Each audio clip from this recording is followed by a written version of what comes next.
Stephanie Berry reports on organized crime for the Springfield Republican newspaper. She joined me in the studio to discuss the latest news about an investigation of members of the Springfield Police Department and the Latin Kings gang, which federal prosecutors allege was led by a Springfield resident. The Latin Kings it's ebbed and flowed, but they've had a pretty steady presence in Holyoke and Springfield. The indictment on December 5th was a crippling blow to at least this region. There were more than 60 arrests statewide. They're all charged with racketeering, which is a very serious charge.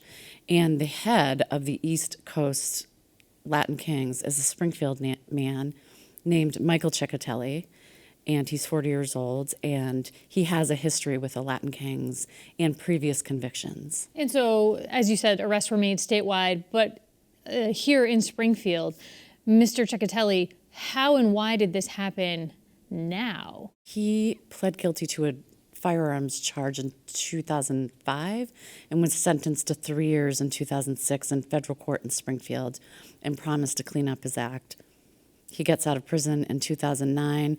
I can't speak to his monthly or daily activities between then and now, but clearly all he's done is ascend higher up the chain for the Latin Kings, and now, according to law enforcement, is the head of the entire East Coast. I think they call him the Supreme East Coast Regional Coordinator. And his gang name, according to authorities, again, is King Merlin, right? Right. So in terms of his involvement, he's an Italian-American descent, and the Latin Kings primarily, according to law enforcement, is made up of Latin American people and Hispanic American people. Has law enforcement said why they believe he is running, allegedly, this gang?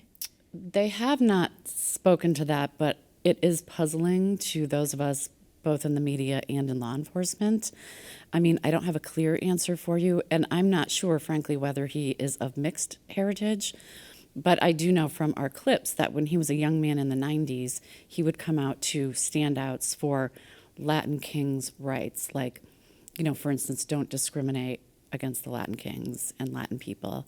But he, according to the FBI, is unequivocally a shot caller for the region. And what type of activities were they involved in this region? What type of criminal activities are being alleged by the government? Well, allegedly it was murder, hits on rivals, assaults, drug trafficking, home invasions. These are all allegations at this point, but really serious criminal activity according to the FBI. And now, in another development that you've been reporting on, Springfield Mayor Dominic Sarno has stepped up and said that he does not intend to renew a liquor and entertainment license for a club known as the Mount Carmel Society, very well-known social club in the area and frequented by Italian-American people, but as you say in your reporting, also was kind of a long-known haunt of some criminals.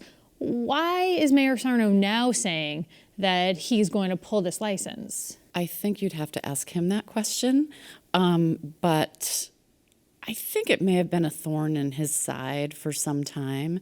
And when he released his statement, he indicated that he had gotten a lot of his Italian-American constituents, family members, friends, who had been approaching him, he says, with disgust over the kind of downfall, the deterioration of the club in what the founders intended it to be. And the federal government alleges that they have audio tapes of criminal proceedings taking place related to the Latin Kings at that club recently, right? Yep, over the past year, one in February and one in June. And they had an embedded member of the Latin Kings who was wired up for a long time, I think was a really important factor in this investigation.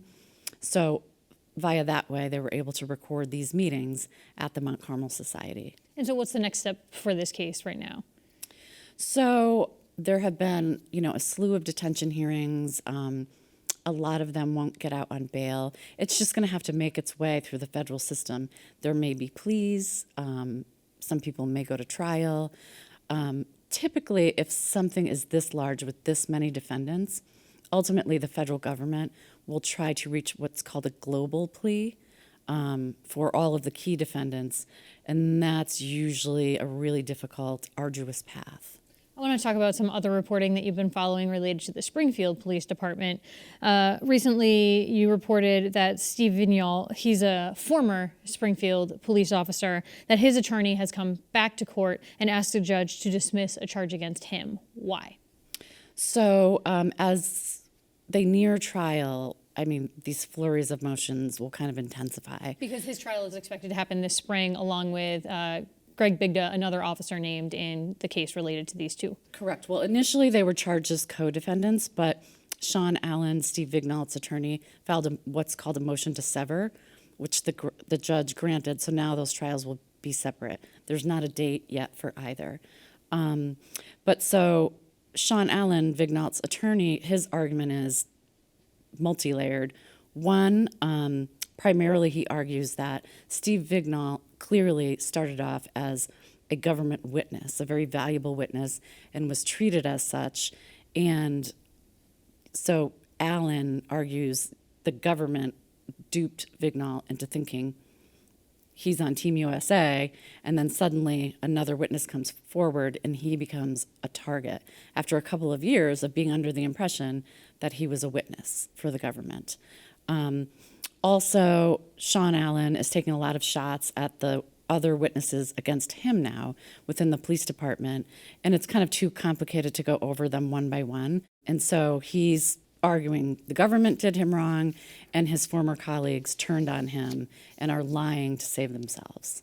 And in a related issue to this, you've also reported recently that Police Commissioner Cheryl Clapprood has defended testimony that she gave in a civil deposition during which she said that she believed Officer Luke Cornier remained on the department payroll because he's a key prosecution witness in upcoming trials. Why is that significant? Well, it's significant. One, I read that deposition testimony, and I think she truly believed that was the case.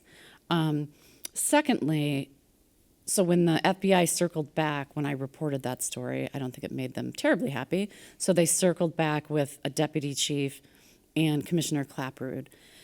And she said, the federal government never told me to keep Luke Cornier on the payroll.